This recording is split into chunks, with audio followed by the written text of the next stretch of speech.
малыши.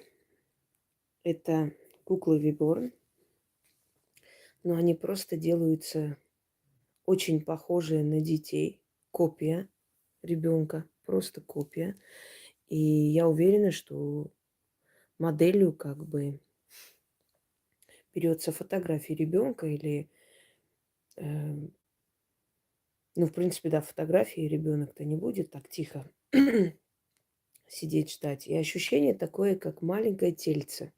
Такие куклы обычным людям дома держать не очень хорошо. Вообще детям дарить. Многие дарят детям, но кукла должна быть похожа на куклу. Когда она чрезмерно напоминает человека, это опасно. Я об этом говорила в моей лекции «Куклы в магии». Можете открыть и посмотреть. Сейчас речь не о них. Сейчас мы с вами будем говорить об исцелении. Я вам подарю ритуалы исцеляющие, то есть продолжим этот цикл. Эти ритуалы, эти заговоры вы можете применять как для себя, так и для близких людей. Потому как они с ключами, и я уже объясняла, что то, что с ключами, а что именно является ключом? Время проведения, определенные действия или слова, вам это знать не особо нужно и не стоит. Потому как за знание, в принципе, очень большая плата. Вы просто берите и делаете.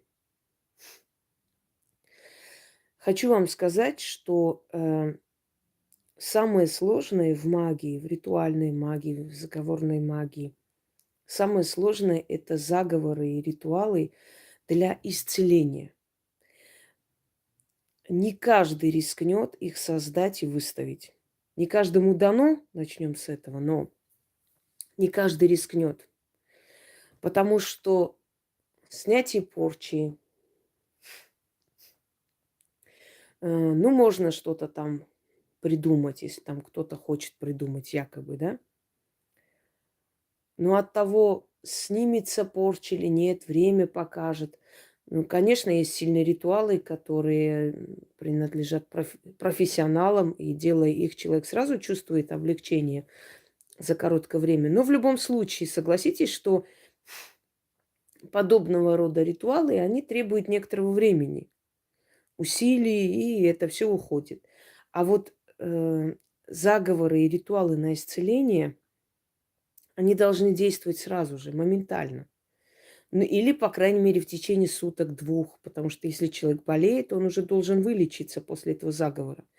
И поэтому не каждый рискнет выставить такие заговоры. Вы заметили, что когда копирует меня, копирует якобы там какие-то снятия порч. Некоторые вообще пошли далеко, через экран снимают, вот со мной сидите, они там капают что-то такое, якобы все исцелились. Ну, ритуалы на удачу где-нибудь свистнут мои слова, там фортуну поставят. Но очень, ну, я не видела еще, чтобы кто-либо выставлял ритуалы исцеляющие. Исцеляющие ритуалы есть только у меня. Да вообще ритуалы, да вообще работы, за которые я отвечаю, есть только у меня. Почему? Потому что это большая ответственность. Дорогие друзья, 4000 работ за последние 2 года у меня только выставлено. Как вы думаете, если бы эти ритуалы столько не помогали людям, такое огромное количество внимания, уважения, благодарности, даров, разве люди дураки? Э, Как правило, люди завистливы со стороны, им кажется, что тебе все просто так дается. Если тебя благодарят, это просто тебе повезло в течение обстоятельств. Это просто счастливый случай. Всегда люди бездарные, скажем так, абсолютно ничтожные, они всегда считают, что вот чужая удача, успех – это просто повезло, незаслуженно повезло. Это всегда так. Потому что они никогда ничего не добивались, они не знают закулисную жизнь любого человека в любой сфере, неважно в какой, в бизнесе, в педагогике, в медицине. Просто тебе повезло. Или просто там ты с кем-то переспала, тебе дали эту должность. Или просто ты там кому-то что-то сказал или деньги заплатил. Понимаете, они всегда ищут подвох. То есть люди, которые никогда ничего не добивались, они никогда не поймут вас. Но сейчас я хочу объяснить вам, что эти работы, которые я дарю, это очень большая ответственность. Потому что столько лет дарить, они должны работать. Если они из 100 человек, может быть, 2 человека сказали, что ну им не помогло, а почему? Спрашиваешь, а какие именно вы сделали? Ну, я один шепоток там почитал один раз. Понимаете?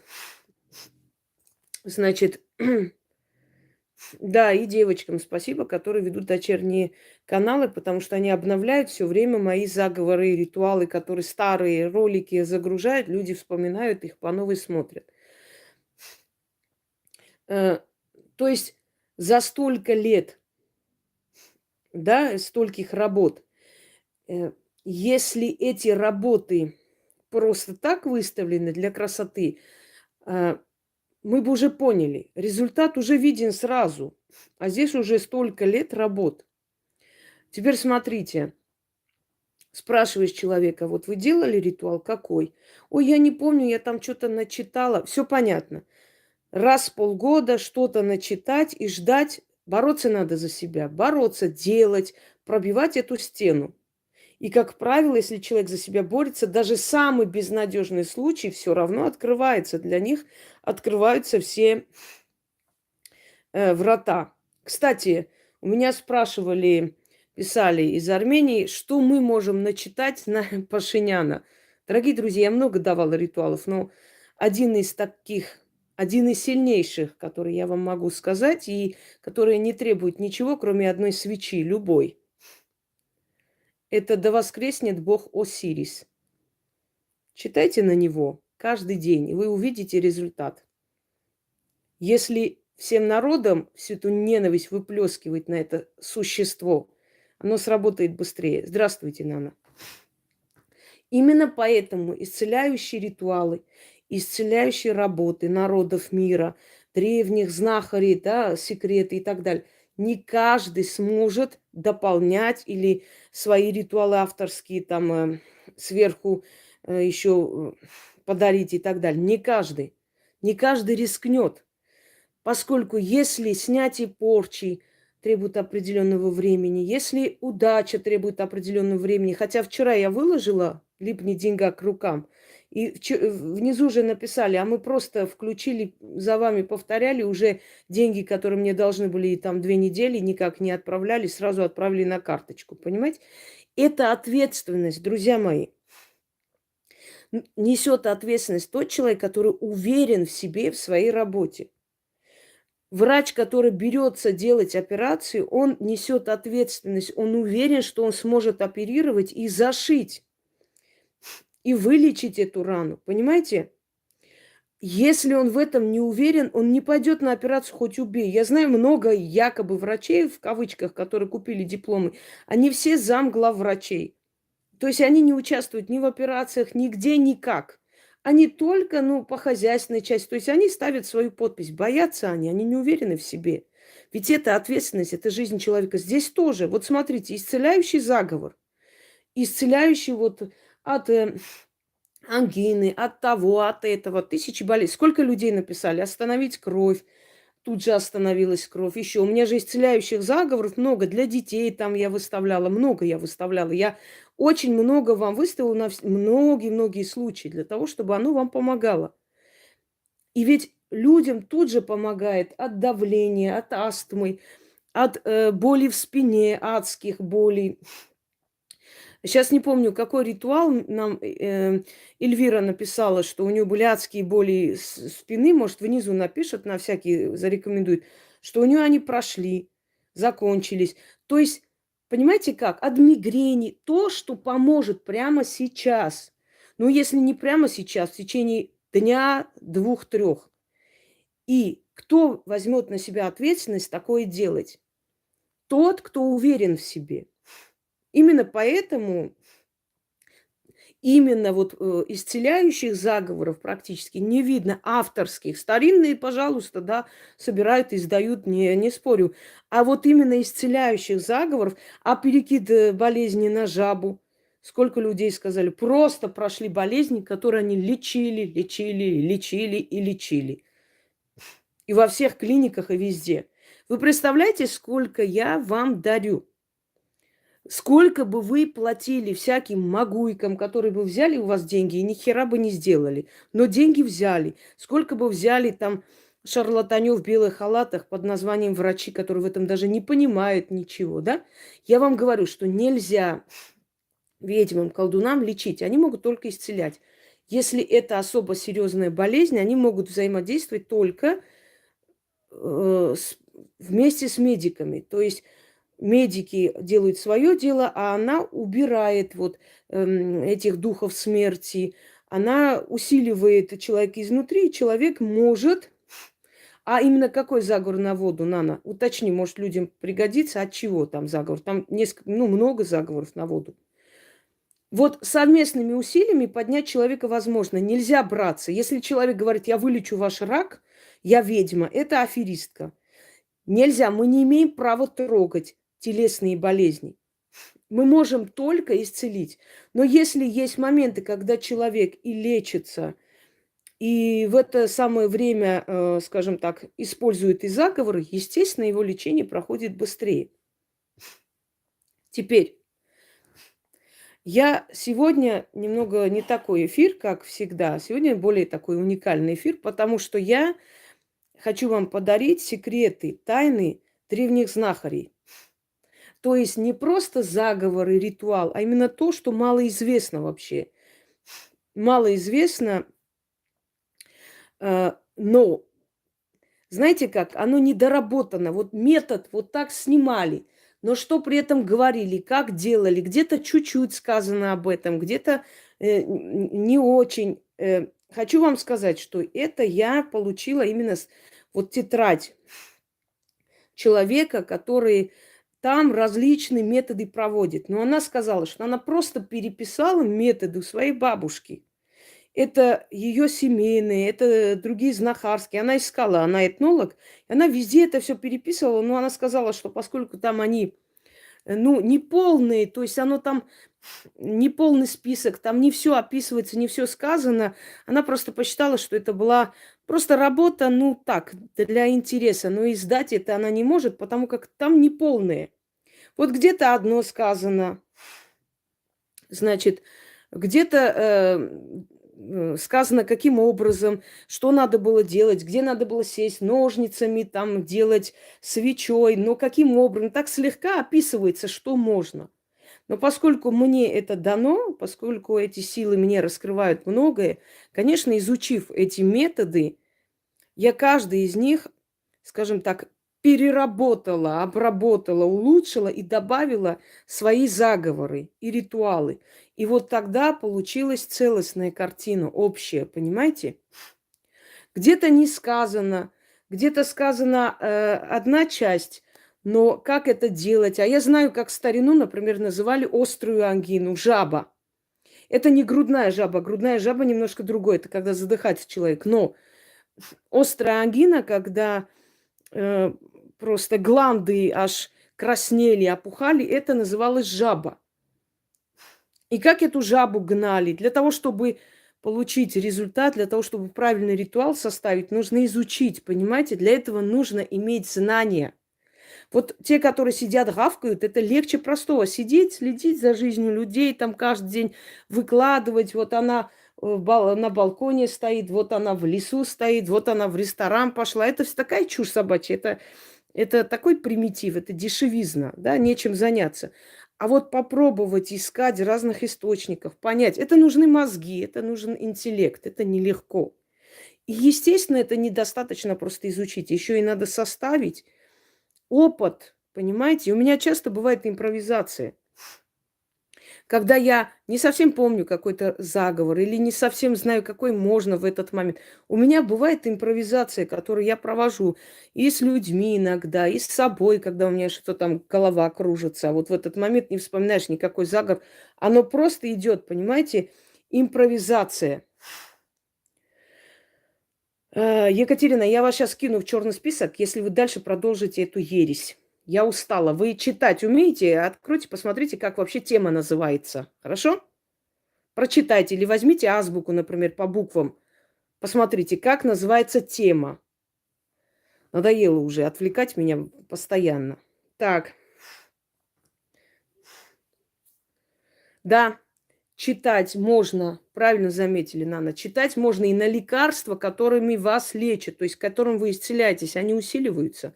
Не зря же, собирая травы, например, знахарки начитывали на травы для того, чтобы усилить их способность лечить, вот их свойства.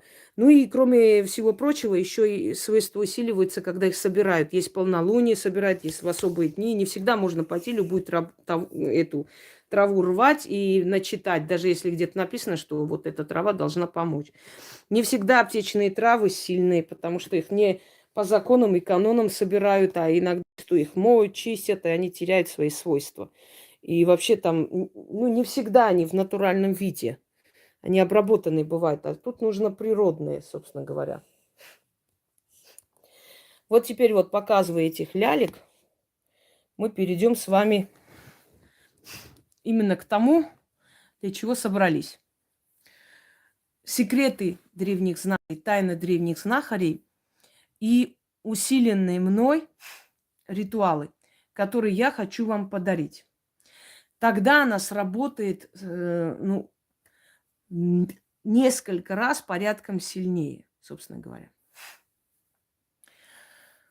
Вот. Вот можете внизу написать, вот когда закончится эфир, да и сейчас можете написать, какие вы делали, например, ритуалы, да, и как они вам помогли. Это, знаете как, это не для меня, а для зрителей, которые хотели бы сделать, но не знают, может, подскажете. Вот такой-то ролик, такой-то там заговор, от этого я сделала, и какой результат. И это другим тоже поможет, потому что нам хочется людям помочь тоже, подсказать, что, как и почему. Здравствуйте, Настя. Теперь, вот при сильной простуде, вот пьете лекарства и прочее, нужно время, чтобы организм переборол на самом деле. Тем более, если у вас иммунитет упал,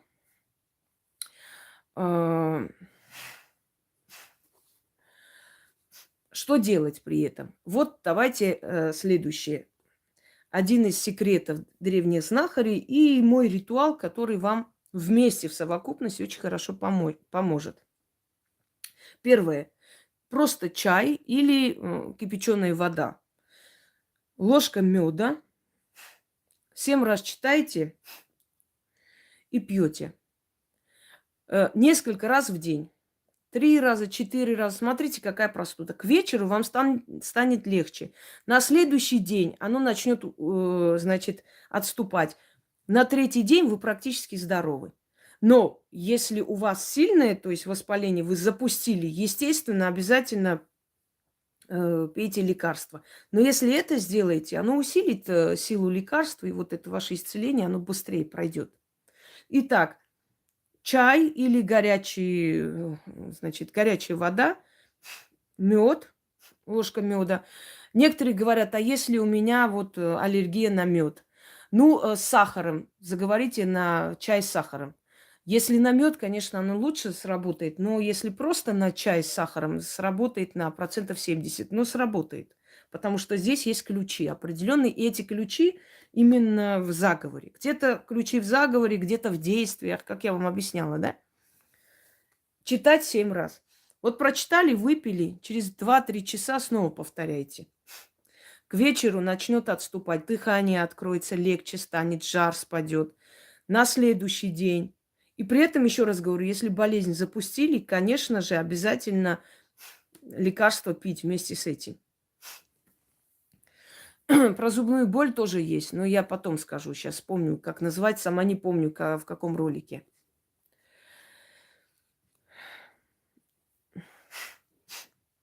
Да, исцеление водой, киста пропадает. Это не первый раз. Мне женщина писала, у нее там 4 маленькие кисты, маточные кисты, они пропали. Хотя хотели там сначала попробовать лазером, а потом, может быть, вообще оперировать, если не пройдет. Начнем. Пожалуйста, Ирина. Итак, чай с медом читать 7 раз, несколько раз в день. Ну, до того читайте 3 дня, 4 дня, пока вы не почувствуете, что полностью прошло. Из-под камня латыря выбежали 3 волка. Серый, черный да бурый.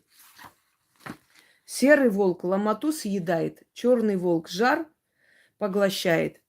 Бурый от простуды меня освобождает, а Матерь Вселенная им в этом помогает, заклято. Еще раз. Из-под камня алатыря выбежали 3 волка. Серый, черный да бурый. Серый волк ломоту съедает, черный волк жар поглощает. Бурый от простуды меня освобождает, а Матерь Вселенная им в этом помогает. Заклято. Читайте всегда заговор вот таким образом, чтобы губы ваши прям чуть ли не коснулись чашки, стакана, не знаю, что у вас в руке. Ну, то есть вот так близко читайте, прям на воду. Вы заряжаете этим заговором воду. Вы в воде передаете эту память, понимаете? Она запоминает, а потом, проникая в ваш организм, очищает и выводит все то, что вам мешает жить. Вы поняли, как действует технику, вот эта технология, все. Еще раз. Из-под камня алатыря выбежали 3 волка. Серый, черный да бурый. Серый волк ломоту съедает. Черный волк жар поглощает. Бурый от простуды меня освобождает. А Матерь Вселенная им в этом помогает. Заклято. Хочу вам сказать, что я когда болела, и реально иммунитет упал, и все во многом благодаря вот этим заговорам, которые я произносила просто в таком полуобморочном состоянии, быстрее встала на ноги. Иначе, может быть, еще больше бы длилось это все. Так, пойдемте далее. Когда острая ангина. Острую ангину в народе называли жаба. Шейная жаба, есть грудная жаба. Но грудная жаба – это задыхается человек, это грудную клетку нажимает. Несколько вариаций есть там этих, но именно здесь другое. Именно вот ломота, как будто жаба схватила и душит. Но не та самая жаба, которая душит некоторых людей, а совсем другая. Та жаба вообще крутая. Она вообще передушила их. И каждый день душит.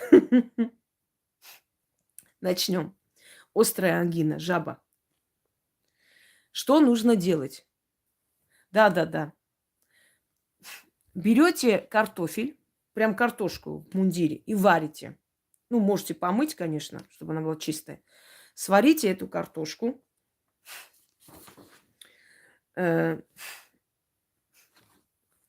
И читайте над паром картофеля.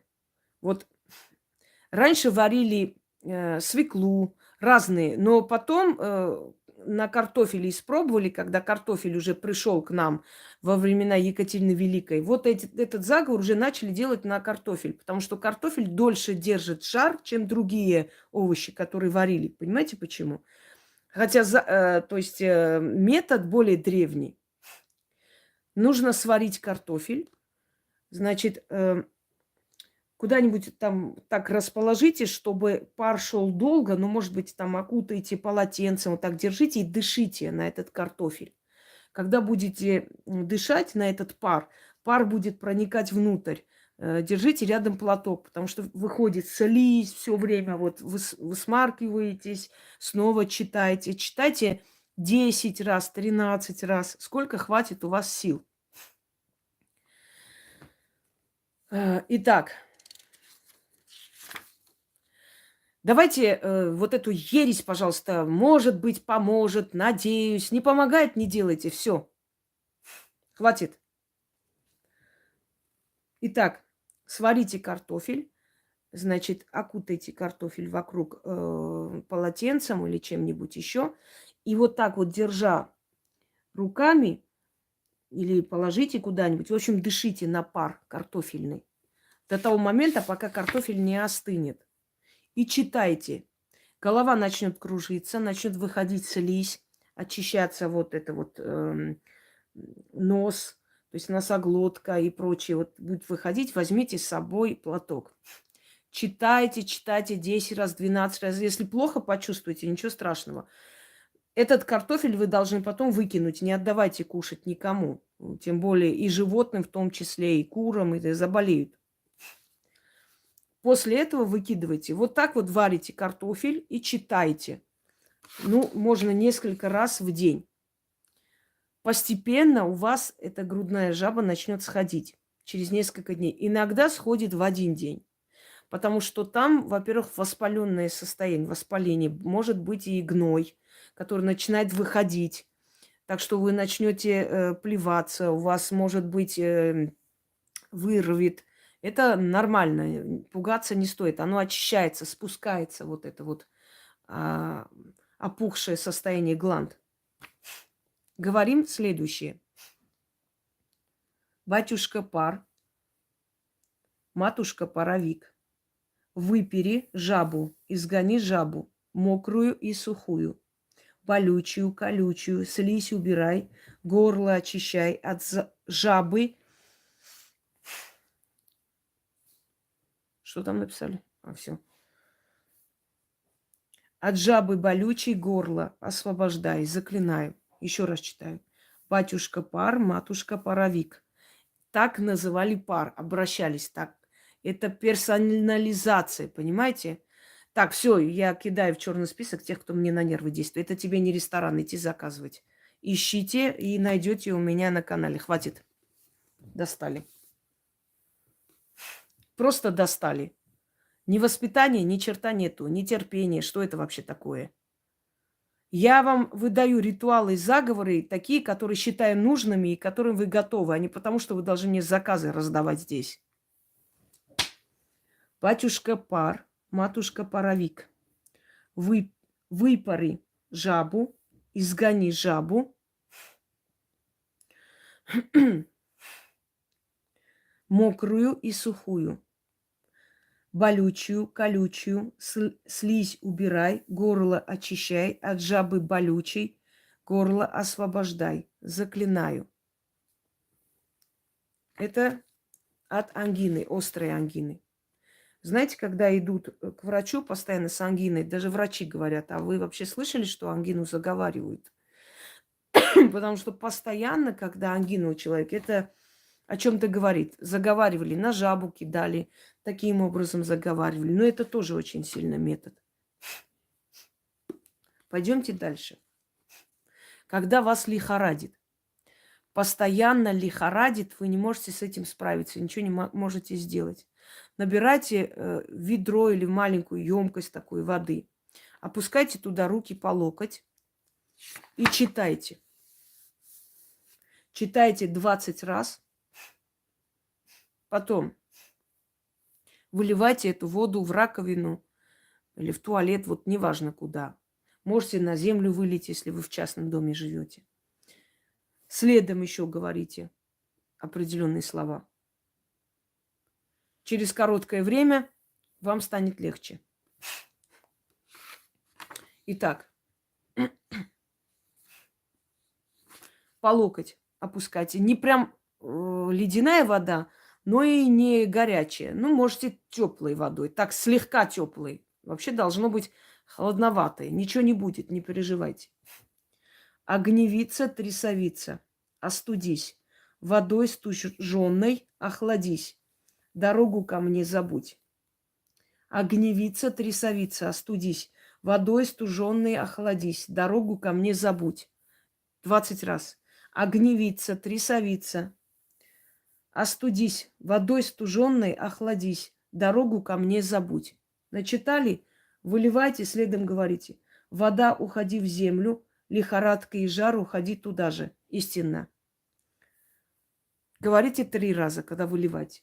Вода, уходи в землю, лихорадка и жар, уходи туда же. Истинно. Вода, уходи в землю, лихорадка и жар, уходи туда же. Истинно. И тут же окутываетесь и ложитесь. Не встаете несколько часов. Прям ложитесь. Вас вырубит, вы отключитесь, уснете, встанете как огурчик. У вас это состояние пройдет. Хочу вам сказать, что это вы можете делать и со своим ребенком. Если ребенок того возраста, что можно посадить, ручки опустить туда и попросить его повторить за вами. Если уж слишком маленький, повторяйте сами. Вместо слова ко мне, к нему и его имя.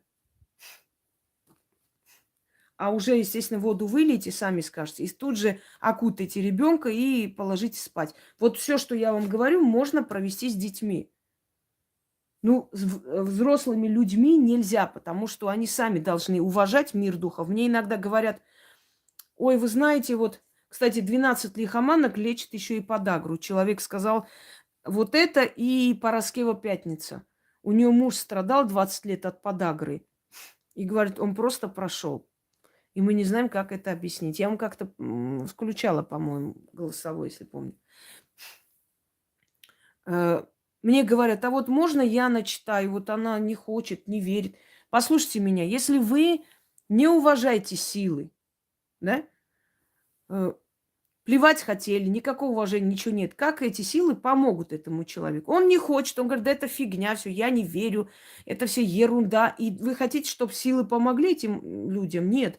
Человек хочет исцеления, никуда не денется, пускай читает, ничего с ним не будет. Но если он не хочет, ну это его выбор, пусть мучается дальше. Силы помогают тем, кто их уважает. Дальше. Если у вас боль в ушах или у ребенка, вот прям боль и никак не проходит. Я от боли в ушах уже давала солью как-то. Сейчас не помню, как я назвала, но точно так же исцеление, ритуалы для здоровья. Есть, по-моему, много таких вот ритуалов, можно набрать и увидеть. Есть еще один метод. Это тоже секрет знахарей, что они там шептали, говорили. Я по крупицам собрала, естественно, и создала свое. Если уши болят, голова кружится, гудят уши, найдите угол. Дома угол абсолютно свободный. То есть, чтобы там не было там шкафов, ничего. Просто угол. Потому что угол дома считался таким местом портала, как двери в потусторонний мир.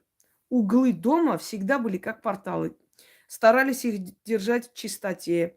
Почему крест, иконы вешали именно на углах дома, когда-нибудь слушали? Красный уголок называется, да? Это пришло от древних времен, когда, скажем, в избе вот был такой уголок красный, там иконы висели и прочее, прочее. Это был красный угол. Порталы. Углы – это порталы, которые украшали предметами силы, чтобы, проходя через эти углы, через эти двери с потустороннего мира, духи приходили сюда и не тревожили людей. Так вот, находите угол, тот угол, куда вы не подойдете потом весь день и не посмотрите туда. То есть найдите такой угол, который далеко от вашей спальни и так далее. Вы уверены, что весь день вы туда не подойдете. Становитесь лицом к стене или ребенка просите так стать и начитывайте. Но если для себя стали лицом к стене, в угол, в общем, стали, вас поставили в угол. Стоите лицом к стене и читаете 6 раз. Потом поворачиваетесь, не глядя на этот угол, идете оттуда. И весь день не должны туда, подходить. Если у человека инсульт, если человек трудно разговаривает, трудно передвигается, вы понимаете, я вам говорила, что духи, они разумные, они видят, что человек хотел бы, но нет возможности. Это одно. Если человек в наглую говорит, да, мне это нафиг не надо, я не собираюсь идти за него читать, силы не помогут, понимаете? Но если инсульт, если человек не может двигаться, он равен ребенку, точно так же беспомощен. Естественно, за него можно читать. То есть с ним можно это провести, над его головой читать. Итак, при ушной боли, головокружении, в общем, звука, шума в ушах и так далее, становитесь лицом к стене в углу. Читайте 6 раз. Поворачивайтесь и уходите. Весь день к этому углу не подходить. И не оглядываться к углу. Потому что в этом углу, в этот момент приходит определенная сила, и он у вас это забирает и уходит. Понимаете? Вот напишите, где вы нашли заговор от зубной боли у меня, в каком ролике и как называется, чтобы все нашли как раз. Я знаю, что я давала от зубной боли и от всего. Слушайте, вы можете вообще для начала набирать просто от спинной боли, ведьмина изба. Прежде чем задавать, знаете, такое ощущение, что вы задницу лишний раз поднять просто не хотите для себя же. И вам легче прийти меня просто грузить. А вы искали у меня? Я же 100 раз вам говорю, мне же это надоело. Ой, дайте что-нибудь дом продать, а есть что-нибудь вот это. Я же вам сказала русским языком, продать дом, ведьмина изба, купить корову, ведьмина изба, не знаю, выгнать соседей, ведьмина изба. Просто вашу просьбу вводите в Ютубе, а рядом ведьмина изба, и выйдут соответствующие ритуалы и заговоры. Как мне это надоело. Ох. Начнем. В углу читаем, лицом к стене. Рублен угол, стена глухая.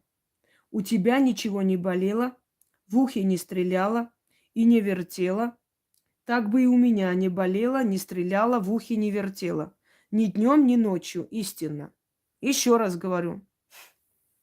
Рублен угол, стена глухая. У тебя ничего не болело, в ухе не стреляло и не вертело. Так бы и у меня не болело, не стреляло, в ухе не вертело. Ни днем, ни ночью, истинно. Читайте 6 раз, повернулись, не глядя на этот угол, ушли.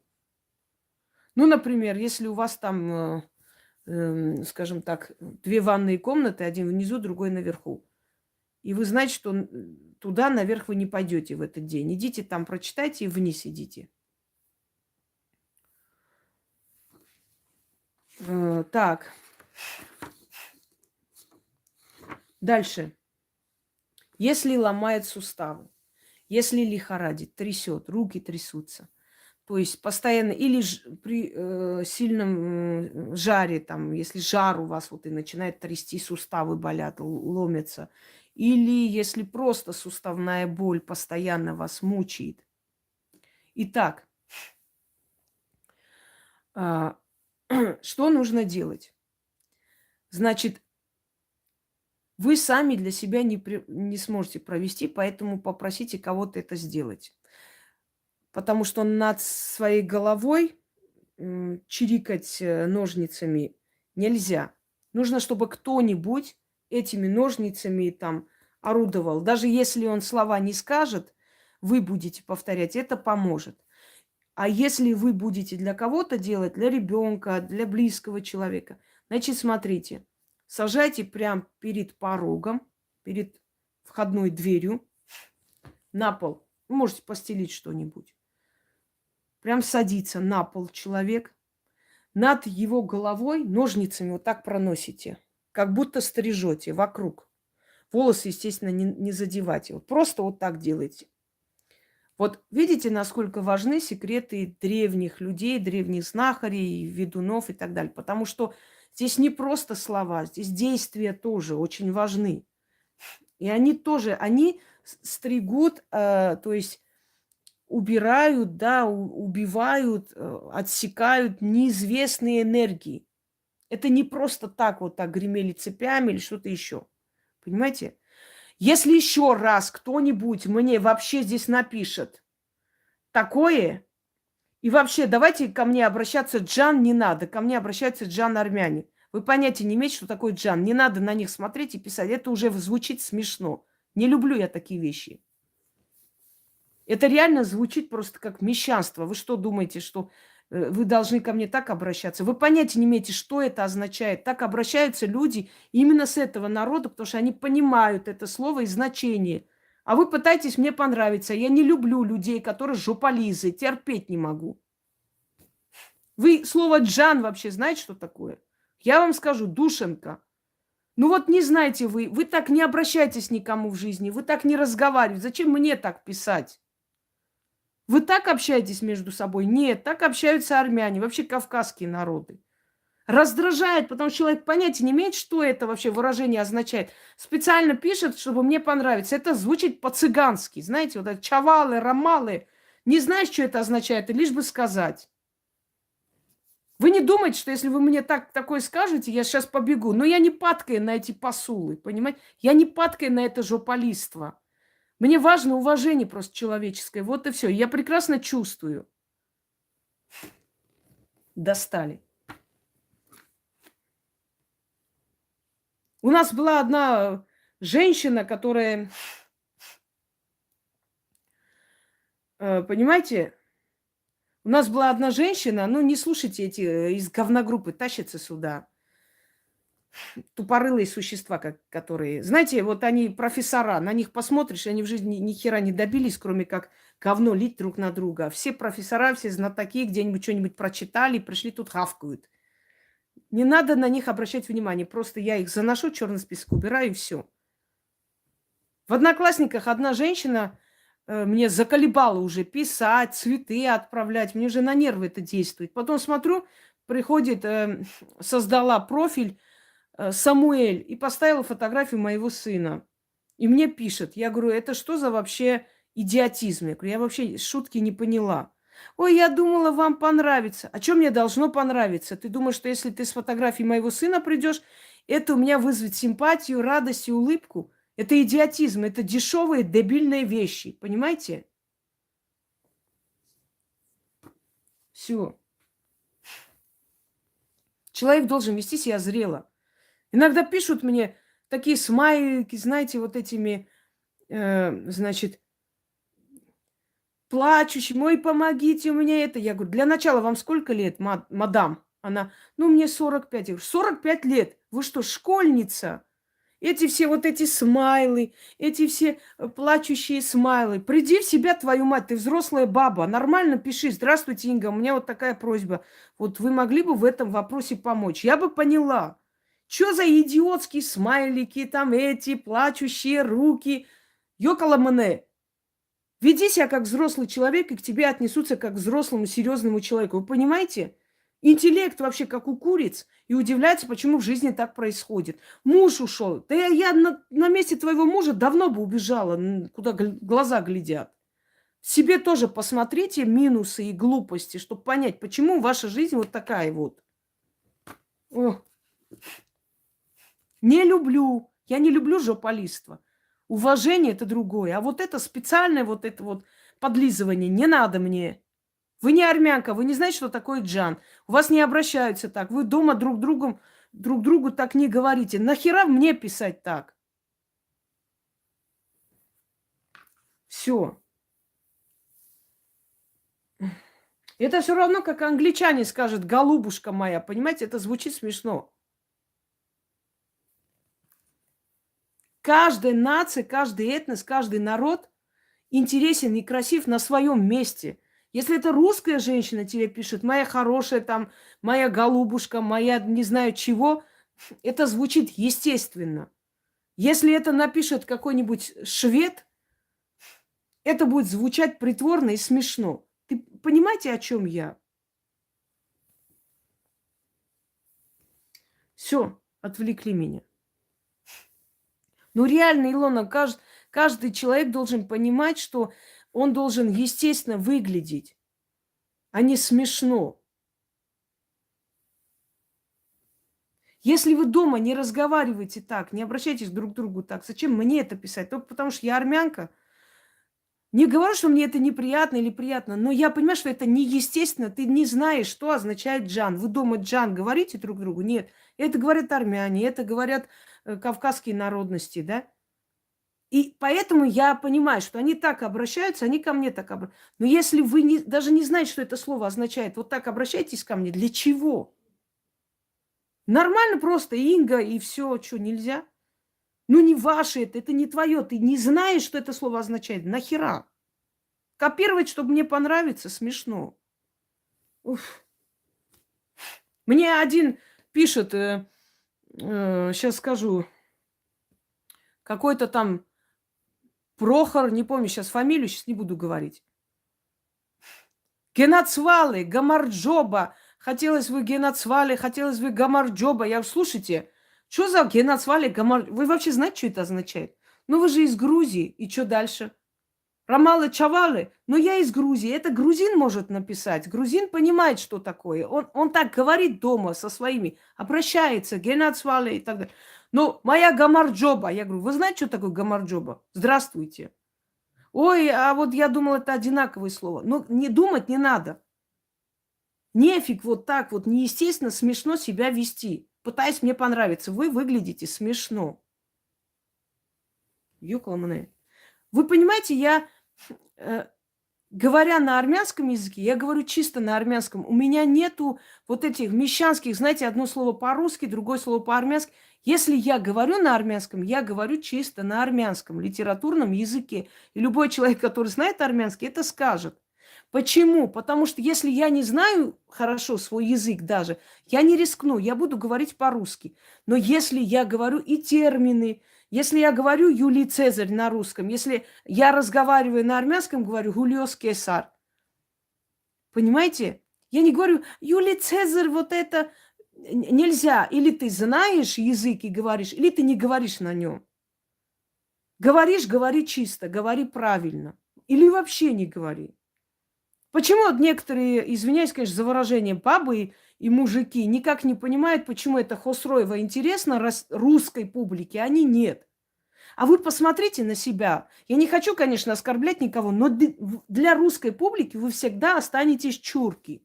Всегда. Потому что ваш говор уже отталкивает базарный говор.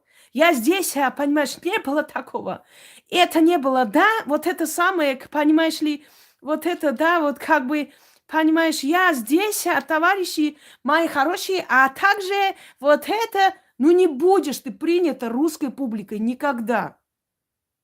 Не потому, что вы другой нации. Нет, я тоже другой нации, но я обрусевший человек. Я знаю российскую историю, я знаю русскую историю, как мало кто из русских знает. Понимаете, я обрусевший человек, я уже давно интегрировала, я уже давно поняла.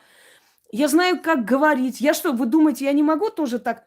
Я могу в шутку там кавказский акцент включить и ради смеха.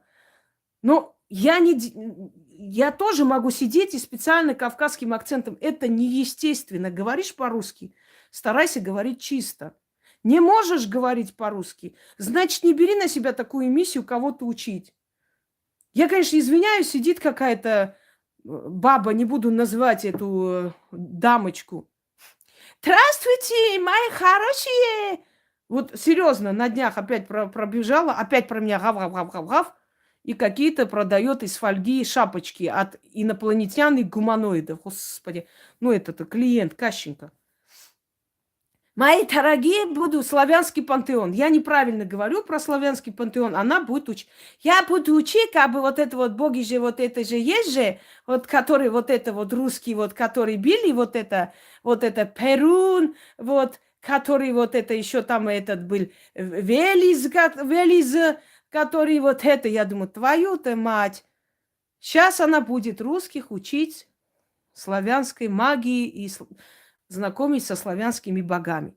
Вы понимаете, что вас серьезно не воспринимают. Не верите? Я вам могу показать. Шапочки из фольги от гуманоидов. Я же показывала, по-моему, тебе, Илона, нет?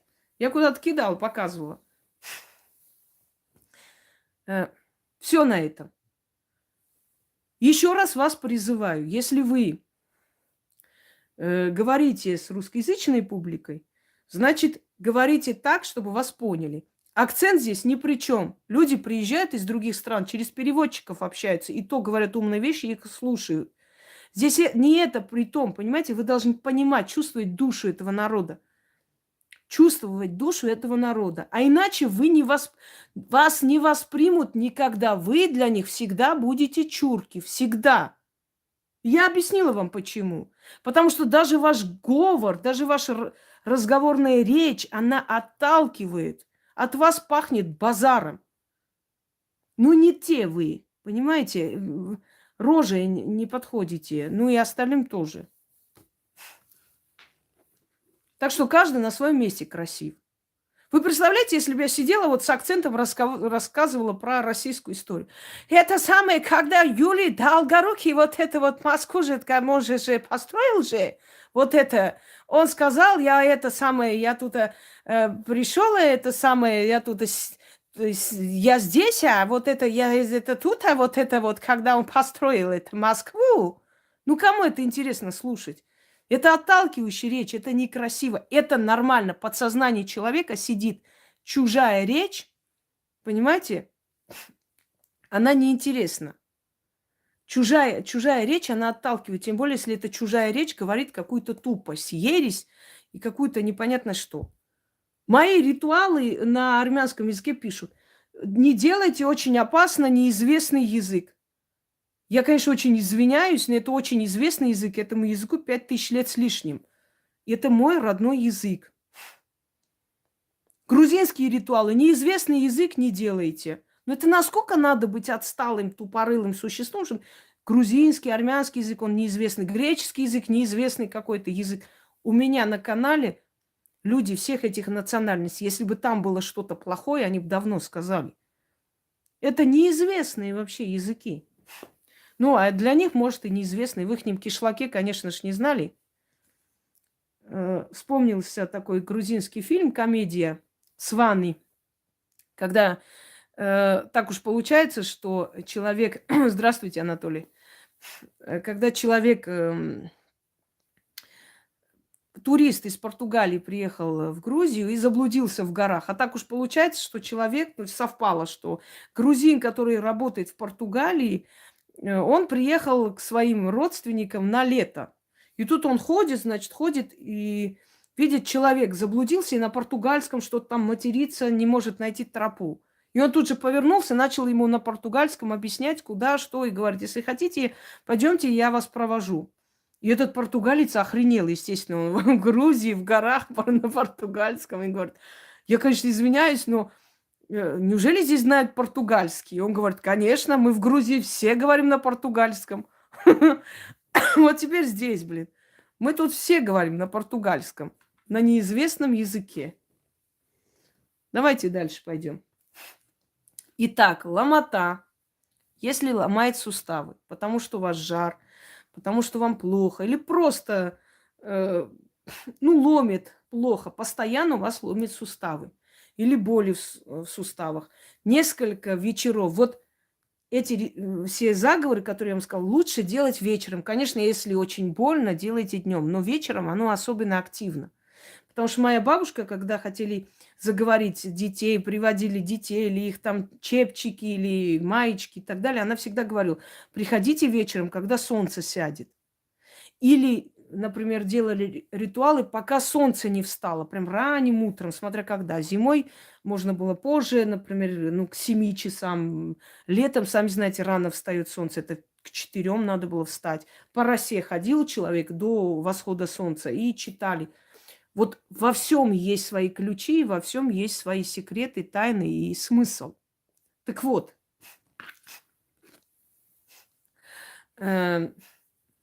ломота.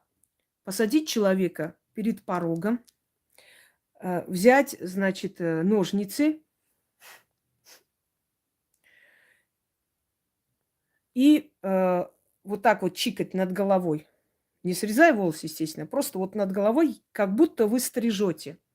Попросите кого-нибудь, если вы не можете. Ребенка даже можете просить вот так сделать, а вы будете читать, сидя.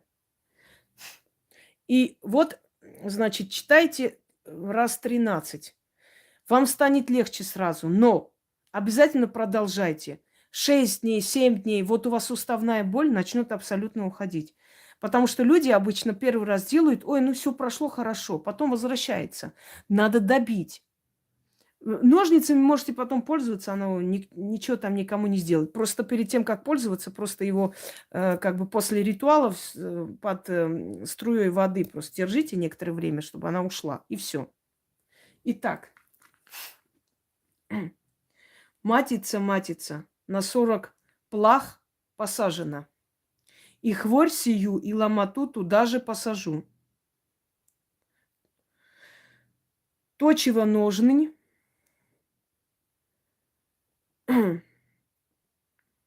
Что там написали? Все, не мешайте. Точиво ножни сами режу, так и ломоту хворобу вырежу. Ножницами. Господи, вот представляете, отвлекли, я даже кусками написала, так и читаю. Ёпкалманы, ножницами. О. Режу, вырежу ножницами острыми, булатными. Ломоту да хворобу вырежу. Тело спасу, исцелю, заклято.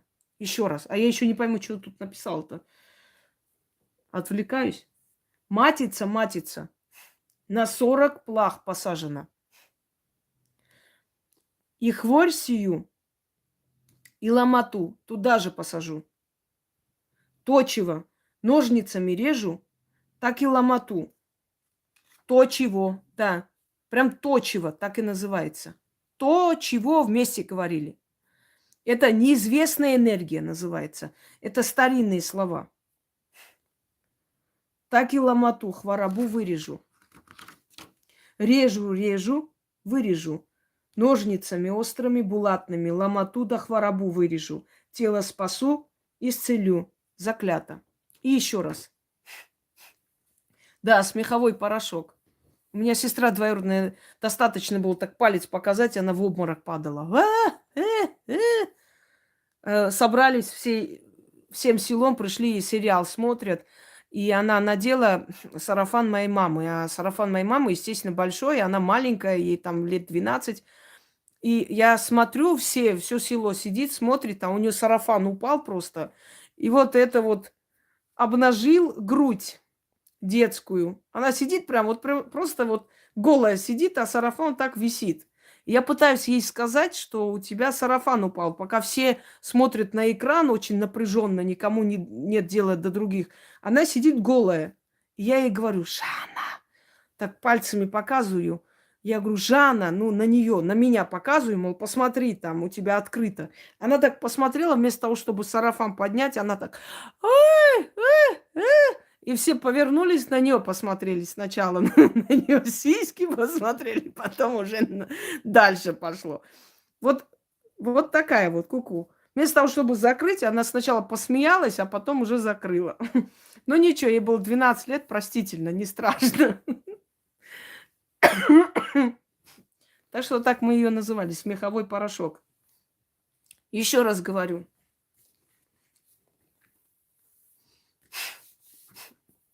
Итак, вот так вот сверху, чикая ножницами, читаем. Матица, матица, на 40 плах посажена. И хворь сию, и ломоту туда же посажу. Точево ножницами режу, так и ломоту, хворобу вырежу. Режу, вырежу. Ножницами острыми, булатными. Ломоту да хворобу вырежу. Тело спасу, исцелю. Заклято. Здесь спросят, естественно, а можно ли вот... Да, а все Жанны такие хохотушки и болтушки. А можно ли, значит, нужен ли откуп? Дорогие друзья, не везде нужен откуп. Иногда откупом является ваша хорошая энергия, радость, вот это вот ликование, да, от исцеления. Это тоже духом нужно, здоровая вот эта вот энергетика. Так что если не написано, что нужен, значит, он не нужен. Почему? Давайте не будем объясняться. Я об этом уже говорила, объясняла очень подробно во всем, везде, и откупы, и все такое. Поэтому просто делайте как надо и не стройте себе профессоров. Заушница или отит. Вот еще есть такой момент. Вот в детстве был отит, например, прошел, но всю жизнь иногда, когда плохая погода, холодно и так далее, ухо начинает болеть или стрелять. Или вот ложитесь там, нажимаете на подушку и чувствуете, что вот внутри есть боль. И это вот годами может длиться. Это последствия отита. Иногда бывает, что внутри прыщ или какой-то там гнойник, все что угодно. Неприятно говорить, но это есть. Он прям годами так и держится. Не вырывает, не выходит, чтобы отдохнуть. И вы вот годами это ощущаете. Как только холодно, он воспаляется, начинает внутри болеть. Или при, значит, контакте, при нажатии, или вообще просто болит. Отит, который в народе называли заушница. Иногда болезни можно напугать. Я вам говорила, можно их усыпить внутри человека, можно напугать. Да, ножом грозились болезни, огнем грозились болезни. Это силой болезни. Болезнь, она не просто так приходит, приходит со своими сущностями. И вот этот болезненный лярв, когда выгоняешь из тела человека, уходит и болезнь. Ну, естественно, лекарствами уже добиваешь, уже поднимаешь иммунитет и закрываешь ему дороги обратно. Так вот, что нужно для этого делать? Значит, отломите прутик веника. Можете тот веник, который используете, можете новый, неважно. Ну вот чистой стороной вот так отломите, значит, прутик вот так. И чистой стороной вот колите вот эту вот мочку уха. То есть просто вот так колите, делая вид, что вы колите отит. Не так, чтобы прям до крови, а просто чуть-чуть вот так касаетесь. Колите мочку уха свое или ребенку делаете и говорите, значит, заушница, заушница, пришла с добром, уходи лотком. Сила, сама уйди, а иначе позову 7 духов. Станут они тебя колотить и бить. Колоть да огнем сжигать. Лучше сама уходи, истинно. Говорите это 7 раз. Вот так вот. Колите. И вечером, ложась спать, для ребенка и для себя, положите этот прутик под подушку. Утром проснетесь от того, что у вас прорвало, весь гной вылез просто на подушку. Или можете там что-нибудь постелить. И больше он не вернется. И ухо отдохнет. Если первый день не прорвало, делайте еще раз. Ну, максимум 3 дня. Самый там сильный отит прорывает максимум 3 дня. А вообще обычно первый же день, первый же вечер. Даже можете перед сном просто это делать и положить прутик. То есть вы напоминаете этой болезни, что вот этим прутиком, вы же этим прутиком напугали, да, эту лярву, эту силу болезни, то есть болезненного духа.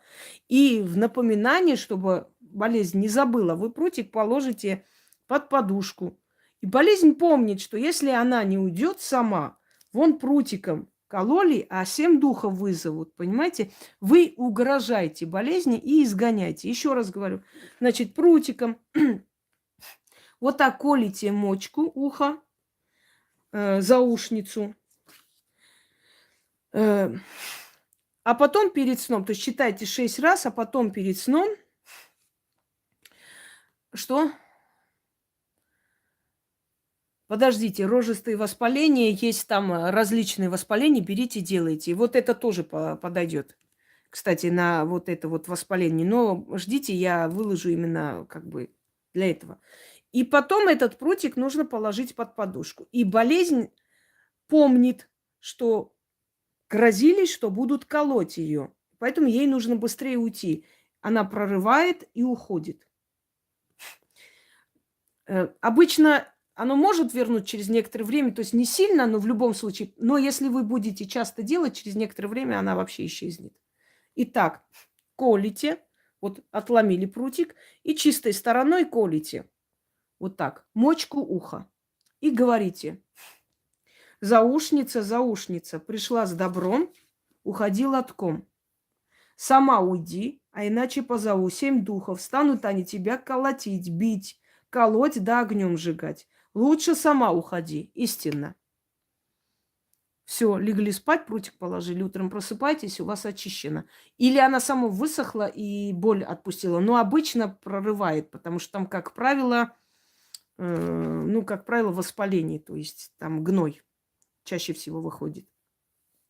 Теперь, если у вас сильный насморк или гейморит, которые пробивали уже не раз, попробуйте лечить. Если у вас такой не сильно обостренный гейморит, то пройдет. Но насморк точно пройдет. Берете куриное яйцо. Нужно сварить куриное яйцо прям вкрутую. Подождите чуть-чуть, чтобы она чуть-чуть там охладилась. То есть ее не нужно охлаждать. Положите там рядом, значит, вытащите из воды, и пусть она начинает охлаждаться. Когда уже терпимо можете держать, крутите вокруг вот лба, вот здесь, где переносится. Вот так крутите, крутите, крутите и читайте 20 раз. 20 раз прочитали, это яйцо отложите в сторону, подождите, пока она полностью остынет, и выкиньте в мусорку. Смотреть, чтобы никто не съел. Ни кошка, ни собака, ни курица, никто есть не должны. Выкиньте просто в мусорку. Там сверху еще что-нибудь положите, чтобы не вытащил никто. Итак, сварили яйцо вкрутую. Подождали, пока остынет, то есть чтобы можно было, чтобы терпимо уже, охладилось чуть-чуть. Значит, берете, она выведет просто весь гной. Вот прям вот будет течь. Вот так. Или оно высохнет и уйдет. По-разному. Понимаете? Вот, да, флюс тоже прорывает, очищает. Очищение крови, он очень сильный. Он прям меняет состав крови иногда. Чаще всего, если правильно сделать. Так вот, вот взяли, значит, вот крутите, крутите этим яйцом и читаете. Неважно, по часовой, против, это неважно, как вам удобно. Вот как терпимо крутите вокруг, катайте и читайте. Итак, катаю яйцо. Яйцо или яичко, по-разному. Я называю яйцо, ну ладно. Катаю яичко, собираю хворь. Мокрую да сухую. То есть она может быть и мокрая, и сухая. Вот в чем вопрос. Собирайся воедино, очищай нос, верни дыхание. Это и есть мое пожелание. Истинно. Читаем, читаем, станет плохо, станет прорываться, станет прям течь. Очищайте нос, снова читайте. Вот раз 20 точно читайте. Если вам плохо станет, прям будет кружиться голова, можете перестать. Несколько дней это проведите, чтобы уж окончательно ее добить. Как только чувствуете, снова проведите. Вот некоторое время вот так будете часто делать, через некоторое время может вообще исчезнуть. Нет, от аденоидов я уже дала. От жабы называется. Перемотайте, посмотрите. Итак, крутим, крутим. Потом начитали, отложите яйцо. Когда она охладеет, прям холодное будет, выкидывайте в мусорку. Нельзя его есть. Потому что она вбирает всю болезнь в себя туда. Итак, еще раз. Заушница, заушница. А, нет, это заушница. Извиняюсь, неправильно я прочитал. Да. Катаю яичко, собираю хворь. Мокрую да сухую. Собирайся воедино, очищай нос, верни дыхание. Это и есть мое пожелание. Исполни. И выкинуть в мусорку. Я в прямом эфире это снимаю по той причине, что не хватит одного ролика для всего этого, естественно, поэтому я решила, что это лучше дать вам в прямом эфире. Герпес. Любой герпес, любое высыпание, покраснение, герпес такой болючий или сухой, который чешется, у всех по-разному. Значит, берете, зажигаете свечу и проносите по тому месту, где герпес. Лицо, вот вокруг лица, вокруг руки. Если у вас на спине, просто держите вот так вот высоко свечу и читайте. После того, как прочитали, пальцами потушите эту свечу и спрячьте. Снова будете делать на эту свечу, пока не закончится. Когда она полностью, значит, догорит, просто выкиньте. Читать нужно 13 раз. Через некоторое время герпес начнет уходить, а может вообще исчезнет. Для ребенка можете читать вот так, провести свечой, ну, осторожно, чтобы не капать на огонь. Это называется огневица или огонь телесный, потому что он жжет, красный, его и так и назвали огневица, то есть огонь телесный. Поэтому огонь нужно вытолкать огнем. Клин клином вышибается. Да? Итак, ну, мазь, перед тем, как мазать мазь, читайте, а потом мажете, если вы мажете что-нибудь. То есть это не останавливать, естественно. Огонь, огонь, забирай в себя огонь телесный, зыбучий да сыпучий. Естественно, эфир останется. Как вы думаете, я просто так сижу, снимаю? Огонь, огонь, забирай в себя огонь телесный, зыбучий да сыпучий. Да, как настоящий. А мне верни чистоту и белоту. Истинно, заклято. Еще раз.